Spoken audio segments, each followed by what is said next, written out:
You go to the doctor, right? Doctor will give you a sleeping pill. Now, where does a sleeping pill work? Where does it work, ma? It works in the brain. But mind is not in the brain. Sleep is not because of the brain, because of the mind. What is the difference between mind and brain? You must be thinking, what is this fellow talking about? He must have gone off his bonkers. What is he talking about? Mind is not in the brain. Where else can it be? It is the leg. 40 years ago, I wrote a book, Wisdom of the Human Body. I wrote there, mind is not in the brain. The publisher, who was a PhD in physics, he called me and said, sir, do you know what you have written? I said, yes, I know what I have written. Sir, you are the dean of a medical college and you are writing mind is not in the brain. I said, yes, it is not in the brain. Can I publish it? If you want to publish it, you don't want to publish it, don't publish it. His name was K.H. Ranganath. He was a brilliant man. He retired as a Director General of All India Radio and became the head of the publishing department of Bharati Vidya Bhavan. But he said, Nimma hesaranalli maartene, maadi. And that book is out of print now. It's crazy. It's a lot of people want that book. Now what's happening here? We believed in the Western science which said, there was a scientist called Wilder Penfield, a neurologist, a neurosurgeon, who got the Nobel Prize for saying that mind is in the brain because I can stimulate the brain and make the body move. Yes, because it's a connection, that's all. You tickle something, leg moves. And the brain gets diseased, leg doesn't move. That's all the difference. But the mind is there. Where is the mind? Consciousness. What a beautiful concept. Do you know where it came from? The Sanatana Dharma. Gochara. See, Sanskrit is a fantastic language. Gochara means Gochara, where the cow walks. The road where the cow walks is called Gochara. Gochara, awareness. Gochara, consciousness. Fascinating. So all this came from the Sanatana Dharma. The same Penfield who wrote that the mind is in the brain, before he died, very few minutes before he died, he had made a statement saying that, I'm sorry, I made a wrong statement saying that the mind is in the brain. Mind is not in the brain and mind is outside the brain. Mind with its millions, billions of neurons and trillions of synapses cannot even think of a thought. So consciousness is the canvas on which your thoughts are projected. Just see this thought. Science cannot understand it because science cannot measure it. Marie Curie says science is measurement, measurement is science. So did you love your husband? Huh? Can somebody measure that in science? So you don't love your husband. I always say jokingly, a nice good man is one who marries the girl he loves. But a better man is one who loves the girl he marries. That is the Eastern custom. Somebody asked me when I was a young doctor in England. He said, you hadn't seen your wife before you got married? I said, no. I mean, oh my God, how do you do that? So I was completely floored. They want the argument. So I asked him, can I ask you a question, sir? Yes. Did you know your child before it became your child? He said, no. Then do you love your child? Then he didn't talk. See, you must be able to tell them exactly what they think about. So, love is something nobody can measure, right? You love your mother, do you? Can you measure that? Unscientific. All this is in beyond science, in the conventional sense of the word. But the real sense of the word, what is science? Tell me what is science, define science. I know how the books define. Measurement is science, science is measurement. Then John von Neumann said, science is making models, which are mathematical constructs, which with verbal jargon are supposed to work. All this is rubbish. Science is simple curiosity, trying to understand this universe. That's called science. How does this universe work? How does it go on? Why does it go on? This is science. I'll tell you, our Western science is so rubbish. When I was a young cardiologist, one day when a patient was brought to our hospital at 2 o'clock in the morning, dead. He was just 32 years old, married 2 years before, and no children. And this man was so fit. Every day he is playing tennis, he is running, he is eating hardly anything except grass, and he is having checkup every 3 months with the doctor. And here he is dead, dropped down dead. So my boys called me and said, sir, his wife is making a lot of noise here. He was brought dead, but she thinks he is alive. So please come. So it was 2 o'clock in the morning. So I went. I didn't put on my shoe. I had a chappal on. So I went there. She was rolling on the floor. She caught hold of my leg like that. So tight it was. And she asked me one question. I completely changed after that. She said, "Why did my husband die, doctor?" Did you understand that? She didn't say, "How did my husband die, doctor?" I would have given her a big lecture in the class. He had a heart attack which has got 284. He ate cholesterol, blah, blah, blah, blah. All bullshit. But I would have given that. But she asked a different question. "Why my husband, doctor?" You see? According to our books, bullshit. He had no business to die at 32. He was absolutely healthy. Regular checkup with the doctor. He had a checkup ECG only 1 month ago, she says. Now then I found out for the first time that I am a bloody fool. I have not been able to answer this silly question. I was so proud. I got this degree, that degree, all nothing. You know. But that day I changed.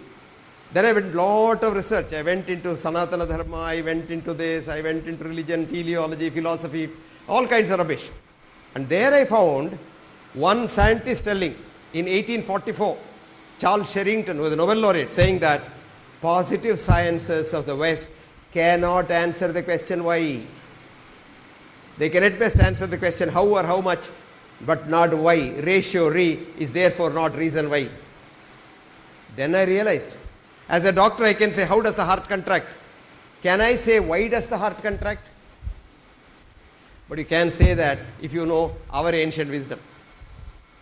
We say your heart contracts to keep your blood flowing. And then what happens? Why does the blood flow? Very interesting. Narayan Suktani. Narayan Suktani is Dasa Suktani. 10 methods of propitiating God. There are puja methods, and Narayan Suktani is one of the oldest, thousands of years old, where there is a beautiful chapter which describes the heart so beautifully. And it says, heart is like a lotus bud kept upside down with its tip slightly to the left. At the root starts a huge stalk which supplies God's energy to all parts of the world, all parts of the body. And it's called Hridaya. Hri means suck. Da means give. Now modern Western science did not know up until recently, to be very precise, 1999, that we didn't know blood is sucked into the heart. We thought blood flows into the heart. No, blood is sucked into the heart. We only knew heart pumps blood. Heart doesn't pump blood. If the heart were to pump blood, the heart will die with one kick, where it requires 142 horsepower, because you've got 8 lakhs kilometers of capillaries all over your body. And those capillaries are so small, even an RBC cannot go through it. So you can't push it. So heart doesn't pump blood. It only twists the blood and gives it whirling. And whirling is like Katrina or whatever. No, whirlwind, it collects energy as it grows. So all this comes from ancient wisdom. So do not have a very bad opinion about ancient wisdom. If you talk about ancient wisdom, they say, "Oh, you're all superstition. You're Rahu Kala." What is this? Man doesn't know the science behind Rahu Kala. Time was when the Maharajas and the Rajas were so powerful that they wanted to build whatever they wanted to build using free labor. No labor laws those days. So the labor had to work 24 hours of the day, 365 days of work, and they would die. Building the China's Great Wall, 3 million people died. Building each one of these huge stupas, etc., thousands have died. So there were some wise people, like this teacher, who had the ear of the king. They said, Rahu Kala is very bad, so 1.5 hours they should not work, the structure will not be very strong. So at least 1.5 hours he can shit, he can piss, he can eat something. So they said it's different times and different days. Mother saw father wearing the turban suddenly. So Monday it is 7:30 to 9, Tuesday it is 3 to 4:30. So that man got some. And you have, this old idea of fasting on Amavasya, Ekadashi, Dwadashi, Trayodashi, everything you fast. Now we know science says fasting intermittently is very good for health. One of the best things that happen to man is fasting. But every day you eat, we overeat. And we fast one day, your health will improve. All this came from our Sanatana Dharma. I still remember another superstition. People used to come to us and say, "Doctor, I have not got cold for 1 year."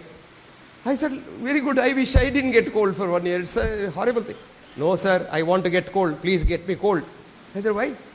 If you don't get cold, you'll go mad." Now, when I was young, I was a bloody fool. I used to think he is mad. But today I know how it came. There was a study done in Karolinska Institute in Europe, where mental patients before the drugs were locked up in the hospital for 40, 50 years. You know, the real schizophrenics, maniac depressives were locked up. And what they observed was, in these 50 years, this man never even had a common cold. So the connection was reversed, that's all. If you are mad and don't know where you are and who you are, your mind is not on your body, so you don't get any disease.